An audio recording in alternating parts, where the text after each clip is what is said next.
जीवित परमेश्वर प्रभु यीशु मसीह के नाम में हमारे सभी मसीह भाई बहनों को जय मसीह की सुंदर सी सुबह के लिए परमेश्वर का बहुत बहुत धन्यवाद है। हमारे परमेश्वर ने हमें फिर से अवसर दिया है वचन के माध्यम से हम बात करें एक दूसरे के लिए। हम नित्य प्रार्थना करते रहें ताकि हम सबकी आत्मा में उन्नति हो, हम सब परमेश्वर के अनुसार हम जीवन में आगे बढ़ने पाए। जैसा हमारा परमेश्वर चाहता है हमारे जीवनों में शांति हो, आनंद हो। प्रियो, आज का वचन हमसे क्या बात करना चाहता है हम देखेंगे। भजन संहिता 92 अध्याय उसका 13 पद में पढ़ूंगी। यहाँ पर इस प्रकार से लिखा हुआ है, वे यहोवा के भवन में रोपे जाकर हमारे परमेश्वर के आंगनों में फूलेंगे फलेंगे। प्रियो, सुंदर से वचन के लिए हम परमेश्वर को बहुत बहुत धन्यवाद देते हैं। हमारे परमेश्वर ने हमसे वचन के माध्यम से बात की है और वो कह रहे हैं कि जो लोग परमेश्वर की उपस्थिति में रहते हैं तो परमेश्वर उनके बीच में होता है। वचन कह रहा है कि वे यहोवा के भवन में रोपे जाकर हमारे परमेश्वर के आंगनों में फूलेंगे फलेंगे। प्रियो, परमेश्वर हमारे साथ होते हैं, हम आत्मा में उसे महसूस कर सकते हैं क्योंकि अपने लोगों को परमेश्वर जानता है, अपने लोगों को परमेश्वर पहचानता है भली भांति से, क्योंकि वो महान सर्वशक्तिमान परमेश्वर है। जब भी हम परमेश्वर के भवन में जाते हैं प्रियो, परमेश्वर हमसे बात करता है।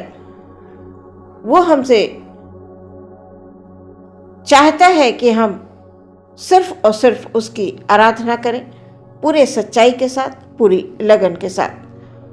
प्रियो, परमेश्वर हमसे बात करता है, इससे अच्छी और कोई बात नहीं हो सकती है। धन्य है वो मनुष्य जिसे परमेश्वर चुन लेता है, धन्य वो परिवार जिसे परमेश्वर चुनकर अपने समीप लेकर आता है। धन्य है वो आंगन जहाँ पर हमेशा परमेश्वर की स्तुति और प्रशंसा होती रहती है। परमेश्वर का नाम चारों तरफ गूंजता है। सच में परमेश्वर आनंदित होता है जब हम बैठकर परमेश्वर की आराधना करते हैं, उसके नाम की स्तुति करते हैं। प्रियो, हमारा परमेश्वर हर समय अपनी निगाह हम लोगों पर रखता है। वो महिमा में परमेश्वर है, उसके जैसा और कोई भी नहीं है। प्रियो, जब हम कष्ट के समय में, परेशानी के समय में, बीमारी के समय में और ऐसे समय में जब परिस्थितियां चारों तरफ उलझी हों, उस समय जब हम परमेश्वर में विश्वास रखते हैं और उसके भवन में जाते हैं प्रार्थना करने के लिए, उससे हम अपने मन की बात को खोल कर रखते हैं, अपने कष्ट को परमेश्वर के सामने रखते हैं कि प्रभु, हमें ये तकलीफ है और इतनी तकलीफ के बाद भी मैं आपके भवन में आई हूँ, मैं आपके भवन में आया हूँ प्रार्थना करने के लिए। आप विश्वास कीजिए प्रियो, परमेश्वर आपको छूते हैं, परमेश्वर आपको टच करते हैं। आप आत्मा में महसूस कर लीजिए। वचन कह रहा है कि वे यहोवा के भवन में रोपे जाकर, ऐसे ही लोग परमेश्वर के भवन में रोपे जाकर परमेश्वर के आंगनों में फूलते फलते हैं। क्योंकि प्रियो, बहुत से लोग जब परेशानी या दुख में होते हैं तो वो बैठ जाते हैं, वो प्रार्थना करना बंद कर देते हैं, परमेश्वर में विश्वास उनका कमज़ोर होने लगता है। लेकिन धन्य वो लोग हैं जो ऐसे समय में भी परमेश्वर के भवनों में जाते हैं। वो घबराते नहीं हैं परिस्थितियों से, वो बीमारियों से घबराते नहीं हैं, वो परेशानियों से घबराते नहीं हैं। विपरीत परिस्थितियां उनके सामने होती हैं, फिर भी वो परमेश्वर को प्रथम स्थान देते हैं। उनके लिए लिखा हुआ है कि वो परमेश्वर के भवन में रोपे जाकर फूलेंगे फलेंगे। हाँ प्रियो, आपके ऊपर परमेश्वर का हाथ है। आप दुख, कष्ट, परेशानी में होते हुए भी परमेश्वर को अपने जीवन का प्रथम स्थान देते हैं। हम बहुत से भाई बहनों को जानते हैं, हमारे भाई बहन कितनी ही परेशानी उनके सामने क्यों ना हो, वो परमेश्वर के भवन में जाना बंद नहीं करते हैं, वो प्रार्थना करना बंद नहीं करते हैं, उनका विश्वास कमज़ोर नहीं होता है। आज परमेश्वर ने उन्हें बहुत फलवंत किया है। परमेश्वर ने उनके जीवनों को बदल दिया, उनके बच्चों को आशीष दी है। वो परिवार बढ़ रहे हैं, प्रभु में फलवंत होते जा रहे हैं। प्रियो, हमें भी परमेश्वर की आज्ञाओं का पालन करते हुए आगे बढ़ते जाना है। वचन ये बताता है कि धर्मी लोग खजूर के समान फूलेंगे फलेंगे। वे यहोवा के भवन में रोपे जाकर परमेश्वर के आंगनों में फूलेंगे फलेंगे। वे पुराने होने पर भी फलते रहेंगे और रस भरे लहलहाते रहेंगे। परमेश्वर ने आपके लिए भलाई की योजना बना कर रखी है। आप बिल्कुल भी निराश ना हो। जैसे कि हम सभी लोग जानते हैं, पुराने नियम में हम पढ़ते हैं कि परमेश्वर ने किस प्रकार से इज़राइलियों को गुलामी से बचा लिया। उनकी पुकार को सुना, उनके चिल्लाहट को सुना, उनके दुख को देखा, उनकी तकलीफ़ों को देखा और उन्हें बचाकर उस देश में पहुंचाया जहां पर दूध और मधु की धाराएं बहती हैं। वो देश परमेश्वर की ओर से आशीषित था। प्रियो, परमेश्वर की दृष्टि अपने लोगों पर रहती है। हमें ऐसा लगता है कि परमेश्वर ने हमें छोड़ दिया, लेकिन वो कभी नहीं छोड़ता है। हम चाहे जहाँ भी हो, जिस हालात में हो, परमेश्वर की नज़र हम पर होती है। आप सिर्फ वचनों को स्मरण रखें, प्रभु के पीछे चलें, पवित्रता से, आनंद से भरकर, बड़ी ही नम्रता और दीनता से परमेश्वर के पास आएं। परमेश्वर से प्रार्थना करें, उसके आंगनों में उसकी स्तुति करें। परमेश्वर आपको फलवंत करने जा रहे हैं, जैसा कि वचन में लिखा हुआ है, यहोवा के भवन में रोपे जाकर। हाँ प्रियो, परमेश्वर आपको फलवंत करने जा रहे हैं। भजनकार कहता है कि तेरे आंगनों में का एक दिन और कहीं के 1000 दिन से उत्तम है। प्रियो, सच में हम 1000 दिन कहीं व्यतीत कर लें, कितनी ही संसार में हम मौज मस्ती कर लें, ओ एक दिन हम परमेश्वर के भवन में आ जाएं, उसके चरणों में आ जाएं, तो वो 1000 दिन का जो आनंद है हमें समझ में नहीं आएगा। जितना आनंद हमें परमेश्वर के एक दिन भवन में जाकर शांति मिलेगी, आनंद मिलेगा।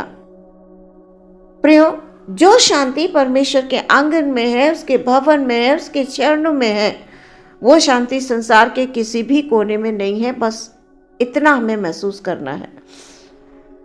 प्रियो, पूरी खराई और सच्चाई के साथ, पूरे धार्मिकता के साथ हम परमेश्वर के पास जब आते हैं, उसे हम धन्यवाद देते हैं।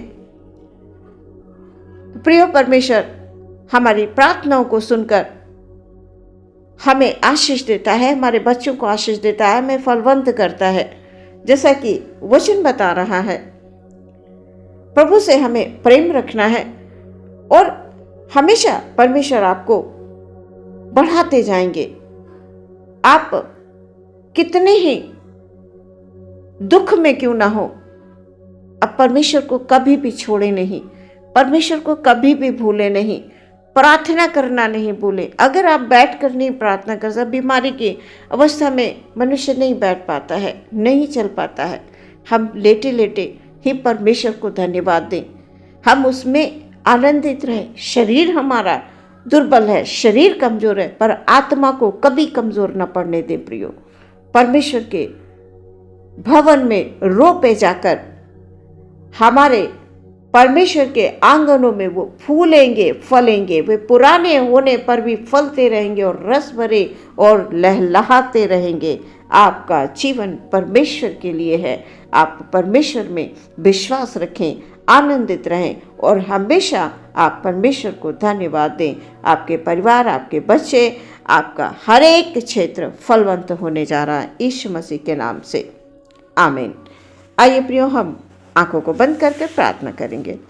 धन्यवाद यीशु, धन्यवाद यीशु, धन्यवाद धन्यवाद धन्यवाद धन्यवाद धन्यवाद। आपने अवसर परमेश्वर हमें दिया है, वचन के माध्यम से बात करने के लिए प्रभु धन्यवाद। मैं अपने भाई बहनों को आपके हाथों में समर्पित करती हूँ राजा। हालेलुया। हमारे हर एक भाई में, हर एक बहन में प्यारे प्रभु अटूट विश्वास हो खुदाबंद। प्रभु जी उनके जीवनों में आशीष दें, उनके जीवनों में बरकत दें प्रभु। वो आपके आंगनों में फूलेंगे फलेंगे, ऐसा वचन बता रहा है। हालेलुया। हमेशा वो फलते रहेंगे प्रभु जी। ओ खुदावंद हम प्रार्थना करते हैं पिता। Hallelujah hallelujah hallelujah. हमारे किसी भाई को हार्ट की प्रॉब्लम है, परमेश्वर उस बीमारी को हालेलुया आप छूकर खुदाबंद खुदा चंगाई बख्श दें, छुटकारा दे दें प्रभु। आप अद्भुत आश्चर्य कर्म करने वाले परमेश्वर हैं। हमारे बहुत से भाई बहन ऐसे हैं खुदावंद जिन्हें बीमारियां, परेशानी, तकलीफ़ें खुदावंद सता रही हैं प्रभु जी। वो अंदर से टूट जाते हैं परमेश्वर, लेकिन आपका वचन ये कहता है कि वे यहोवा के भवन में रोपे जाकर सच में परमेश्वर उनको आप अपने आंगनों में प्रभु जी फलवंत कीजिए, उनको बढ़ा दीजिए प्यारे प्रभु जी। उनके बीमारी, दुख, तकलीफ़ों से उनको छुटकारा दीजिए यीशु मसीह के नाम में। हालेलुया। छुटकारा है यीशु मसीह के नाम में। हालेलुया। हर एक बीमारी, हर एक दुख, हर एक संकट दूर हो जाते हैं। हालेलुया। हम प्रार्थना करते हैं पूरे दिन के लिए प्रभु आपके हाथों में समर्पित करते हैं। हमारे भाई बहनों का विश्वास कभी कमज़ोर ना पड़े प्रभु। वो हमेशा तेरे आंगनों में वास करें, हमेशा तेरे आंगनों में स्तुति और प्रशंसा करते रहें। वो फलवंत होते रहें यीशु मसीह के नाम से। हालेलुया। वो रस भरे और लहलहाते रहें यीशु मसीह के नाम से। हालेलुया। धन्यवाद यीशु, धन्यवाद यीशु, धन्यवाद यीशु। हमारे किसी भी भाई को, किसी भी बहन को किसी भली वस्तु की कमी घटी ना होने दें प्यारे परमेश्वर। ये हमारी प्रार्थना है आपसे। हालेलुया। प्रार्थना विश्वास के साथ यीशु मसीह के नाम से मांगते हैं, सुने और ग्रहण करें पिता। आमीन।